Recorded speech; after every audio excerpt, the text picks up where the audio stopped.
Sisa ang sementeryo sa barangay Handumanan. Sa mga nagapangunang nga balita national, mga healthcare workers makuha ang allowance in cash. Mas sobra 1,000 ka distressed OFW sa Dubai, stranded bangod sa travel restrictions sa Pilipinas. Sa balita, nasa aksyon. Action Radyo Philippine Standard Time, alas 6:05. Detalye sa aton mga nagapangunang nga balita lokal pagkatapos lamang sa mga ini.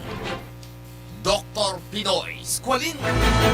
Do not just throw away questions and statements. Kasma ng aton sining Facebook page pagiya sa Action Radio. Ladies and gentlemen, this is Action Radio Bacolod. Action Radio Bacolod #1.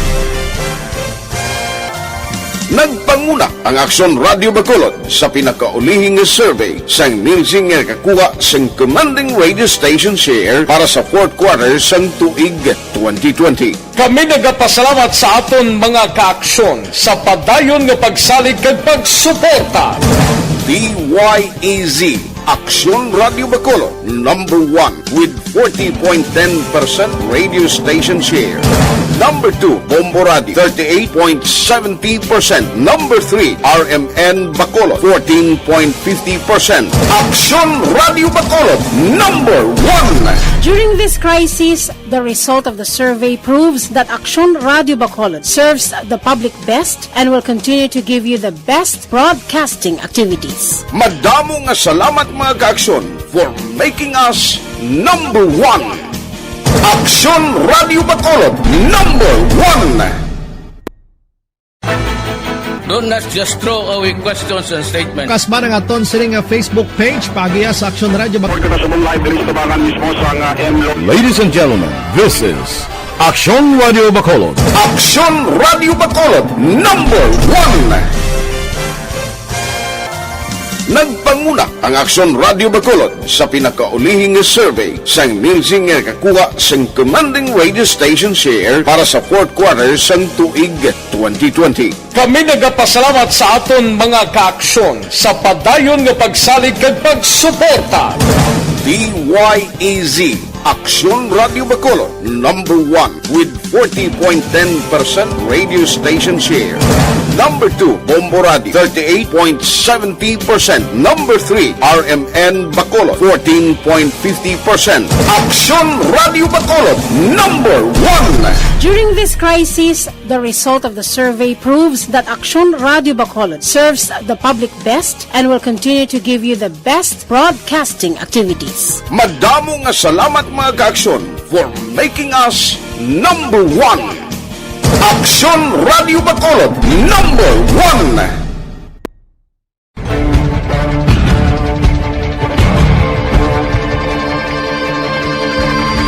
Welcome to the biggest gathering of radio stars in Negros Occidental. This is the biggest and most coveted recognition for people and voices behind the microphone in the island. Liwat nga nagbaton sang pagpasidungog ang mga katapo kag programa sang Action Radio Bacolod sa ginpatigayon nga tingog kag Handurawan Awards 2021. Ladies and gentlemen, our icon of radio in Negros Occidental this year goes to Fred Salanga of DYEZ Action Radio. Ginkilala bilang icon of radio in Negros Occidental, si Action Fred Salanga. Anchorman of the Year, si Action Boy Duran. Ladies and gentlemen, for Anchorman of the Year, and the winner is Renato Boy Duran of DYEZ Action Radio. Reporter of the Year, si Action Eric Magbanwa. For Best Reporter of the Year, and the winner is Eric Magbanwa of Action Radio Bacolod. Special awards for broadcast engineering, si Action Henry Espolgar. Our Tingog kag Handurawan Awards Special Awards for Broadcast Engineering. And the winner is Henry Espolgar, DYEZ Action Radio Bacolod. Best Entertainment Program for AM, ang harana sa DYEZ Action Radio Bacolod. Nominees for Best Entertainment Program for AM, Ronda Extra, Tingog Mo, Tukibon Ko, and Harana. And the winner is Harana by Action Radio Bacolod. Aksyon Radio Bacolod #1. Madamo nga salamat mga kaaksyon sa padayon nga pagsalig sa matugtuod nga numero 1 nga istasyon. DYEZ, Aksyon Radyo Bacolod. Aksyon Radio Bacolod #1.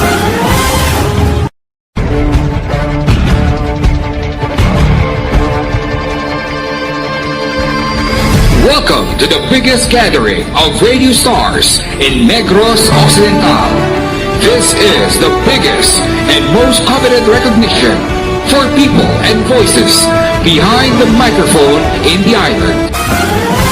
Liwat nga nagbaton sang pagpasidungog ang mga katapo kag programa sang Aksyon Radyo Bacolod sa ginpatigayon nga Tingog kag Handurawan Awards 2021. Ladies and gentlemen, our icon of radio in Negros Occidental this year goes to Fred Salanga of DYEZ Aksyon Radio. Ginkilala bilang icon of radio in Negros Occidental, si Aksyon Fred Salanga. Anchorman of the Year, si Aksyon Boy Duran. Ladies and gentlemen, for Anchorman of the Year, and the winner is Renato Boy Duran of DYEZ Aksyon Radio.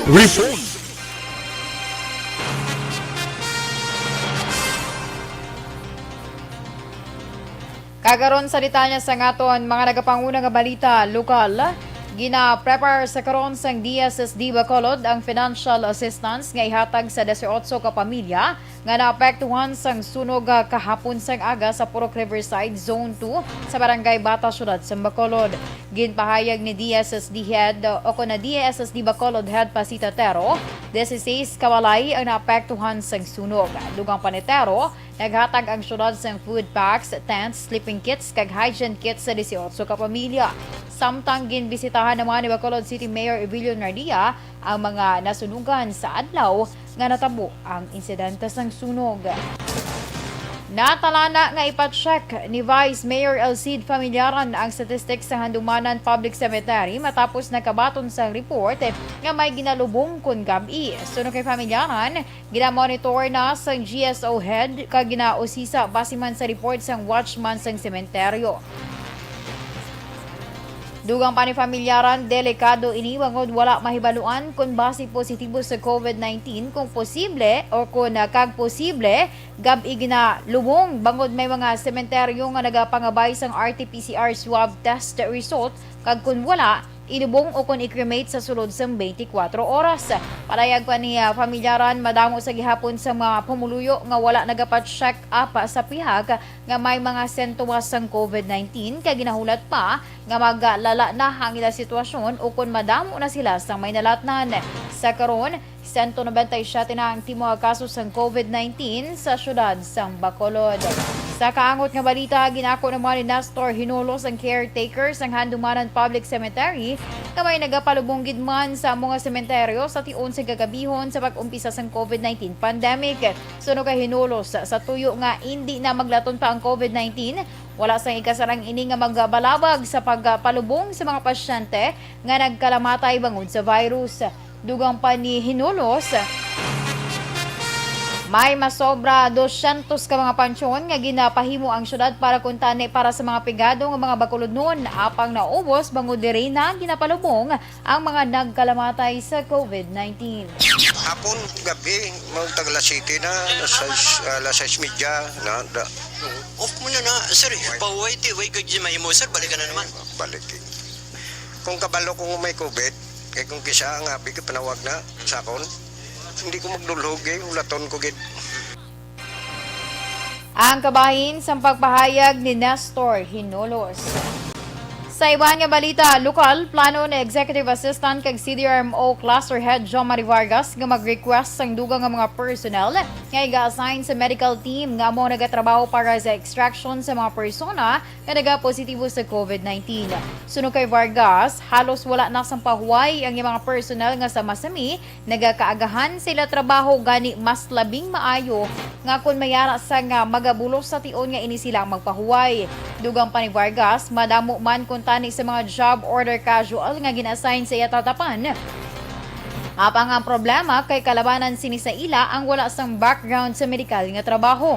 Padayon man sini nga ginapanugyan sa mga personnel ang istrikto nga pagsunod sa ginapatuman nga health protocol agud makalikaw sa anuman nga problema nga mahimo idulot sang amo nga pandemya. Lubos naman niya ginpasalamatan ni Liga ng mga Barangay President Councilor Lady Gles Gonzales ang positibo nga pag-akto sa publiko angod sa padayon o kung nagapadayon nga vaccination program sang syudad. Suno kay Gonzales, halos tanan nga mga barangay sa Bacolod ang mayara na sang signifikante nga pagsaka sang ila registration. Dugang pa ni Gonzales sa main sa lugar sa Barangay Takuling, ilaman na record ang golpiana nga pagsaka sa numero sa mga sang pumuluyo nga luyag parehistro sa diin halin sa 1,200 ka mga individual nga yara sa priority list tinalikdan nga bulan. Ini ay naglabot na sa karon sa 6,000 ka mga persona. Sa piyak nga bahin, aminado ang konsihal nga mayara man sila karon sa kabudlayan nga gina-eksperyensya, ilabi na ang pagbantay o kung pag-monitor sa mga puluyan nga ginapaidalom sa sealed off sa tagsa ka mga barangay bangod sang mataas sa gihapon nga kaso sang COVID-19. Una sa balita, una sa aksyon. Action Radio Philippine Standard Time, alas 6:16. Detalye sa nga itong mga nagapanguna nga balita national pagkatapos lawang sa mga ini. Dok, pa-check up ko. Manog isa na kasi mana nga wala.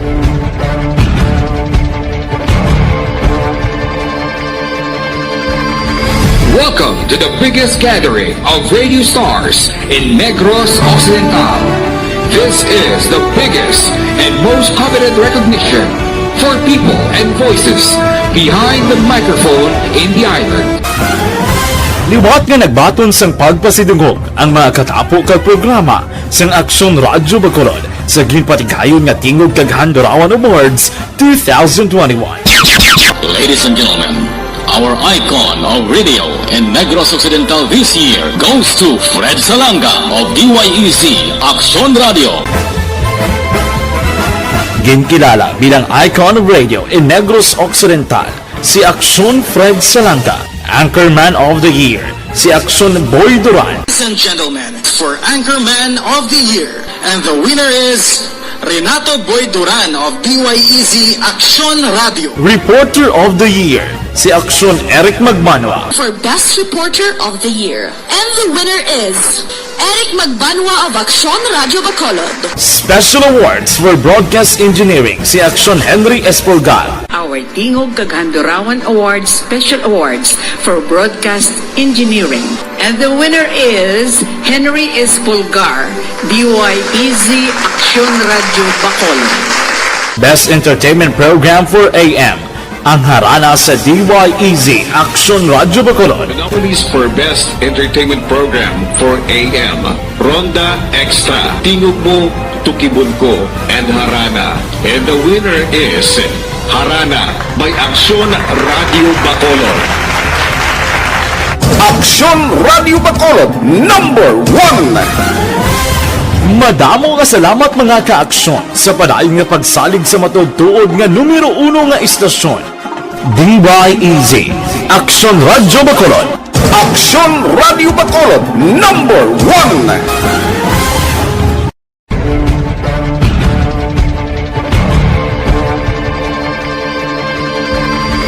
Welcome to the biggest gathering of radio stars in Negros Occidental.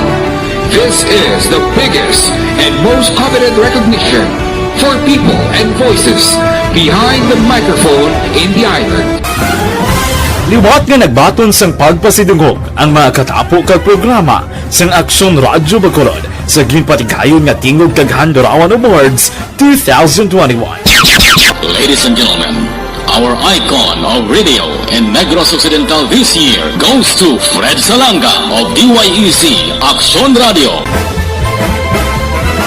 Ginkilala bilang icon of radio in Negros Occidental, si Aksyon Fred Salanga. Anchorman of the Year, si Aksyon Boy Duran. Ladies and gentlemen, for Anchorman of the Year, and the winner is Renato Boy Duran of DYEZ Aksyon Radio. Reporter of the Year, si Aksyon Eric Magmanwa. For Best Reporter of the Year. And the winner is Eric Magbanwa of Aksyon Radio Bacolod. Special awards for broadcast engineering si Action Henry Espolgar. Our Tingog Kaghandurawan Awards Special Awards for Broadcast Engineering.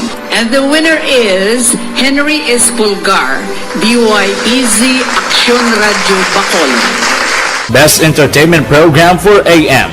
Ang harana sa DYEZ Action Radio Bacolod. Nominees for Best Entertainment Program for AM, Ronda Extra, Tingog Mo, Tukibon Ko, and Harana. And the winner is Harana by Aksyon Radio Bacolod. Aksyon Radio Bacolod, #1. Madamo nga salamat mga ka-aksyon sa padayon nga pagsalig sa matugtuod nga numero 1 nga istasyon. DYEZ Action Radio Bacolod. Aksyon Radio Bacolod, #1.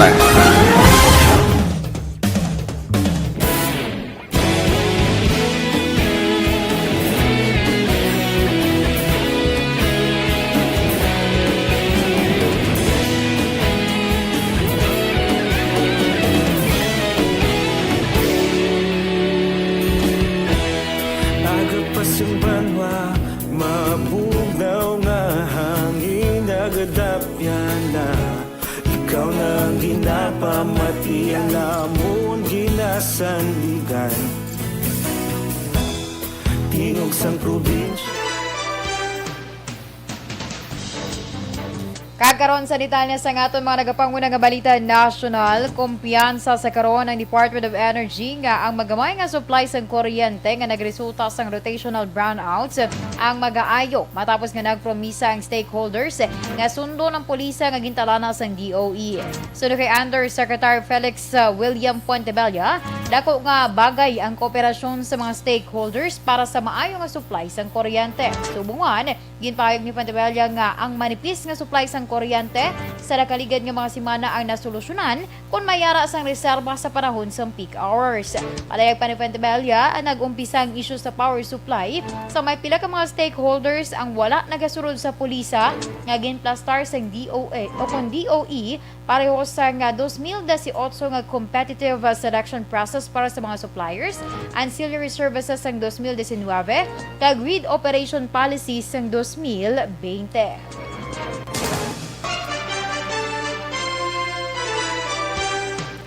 Ginpasiguro ni Health Undersecretary Maria Rosario Vergere nga makuha sa healthcare workers ang allowance in cash matapos nga ang allotment ginrepurpose sa iban nga pang COVID-19 related responses. Sunod kay Vergere, bulan sa Disyembre nagdigil nga tuig nagabaton sa report ang DOH nga wala na usara sa mga hospital ang kwarta nga ginahatag para sa allowance sa transportation, meals kag accommodation sa healthcare workers. Dugang pa ni Vergere, ang mga hospital hindi na makausar sa pondo bangod sa pilaman ka probisyon sa procurement kag fund utilization. Tungod sini na desisyonan sa Health Department nga i-retrieve ang alokasyon kag ibalik sa quick response o kon response fund. Action Radio Philippine Standard Time, alas 6:23. Kulang ang one-time, big-time nga paghatag sang ayuda sa tunga sang pandemya. Suno kay House Speaker kag Taguig Pateros Representative Alan Peter Cayetano, nagdoble ang kadamuon sa nga ginagutom kag wala nakatuon bangod sa kabudlay sang pangabuhi. Rason nga kun manginlayi ang 10K ayuda bill, ginpahayag ni Cayetano nga hindi magakaigo kung isa lamang ka beses ang distribusyon sa financial aid. Para kay Cayetano, dapat mangin once a year ang paghatag sa bulig pinansyal sa sulod sang 3 ka tuig. Kagdugang pa sini, kinahanglan nga mahatagan sang kapital ang tawo agud liwat nga magbalik ang kapagsiksang sirkulasyon sang kwarta kadungan man sa pagbangon sang ekonomiya. Ang tingin ko minimum 3 years. Kailangan po yung 10K ayuda at least once a year.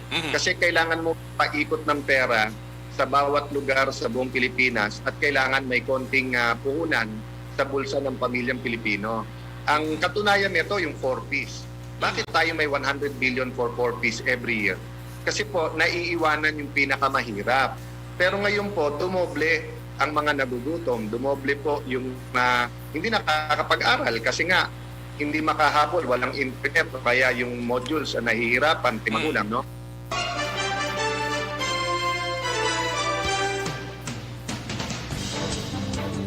Samtang pabor kag ginasuportahan ni Anay Senador kag karon Deputy Speaker Loren Legarda ang panawagan sa Bureau of Fisheries and Aquatic Resources nga magtukod sang fish hatcheries sa nagkalain-lain nga probinsya sang pungsod agud mapadamo pa ang fish supply kag mapasanyog ang local aquaculture sector sa Pilipinas.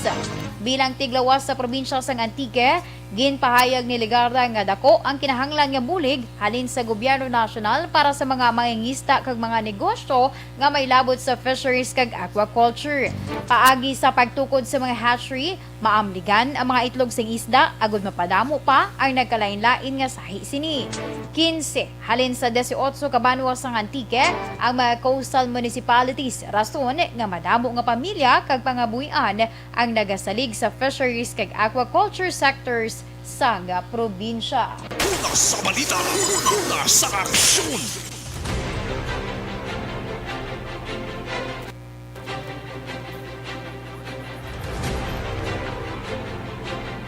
Kaginyo pamatian ang kabugusan nga detalye sa ngaton mga natipon nga mga balita. Diri lawang sa Aksyon Balita Evening Edition karon nga adlaw Sabado, Hunyo 19 tuig 2021. Sa liwatan inyo tag balita, Aksyon ang Defensor. Una sa balita, una sa aksyon sa Bacolod, Aksyon Radio.